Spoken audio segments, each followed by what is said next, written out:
Here you can see an exhaust pipe.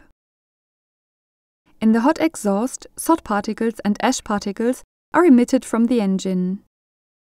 They are called primary particles.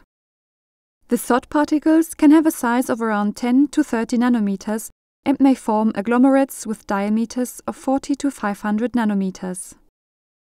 As the exhaust is diluted and cools down, secondary particles are formed. This can be sulfate or nitrate particles, as well as particles made of condensed hydrocarbons. The sod particles may also grow with layers of condensate species.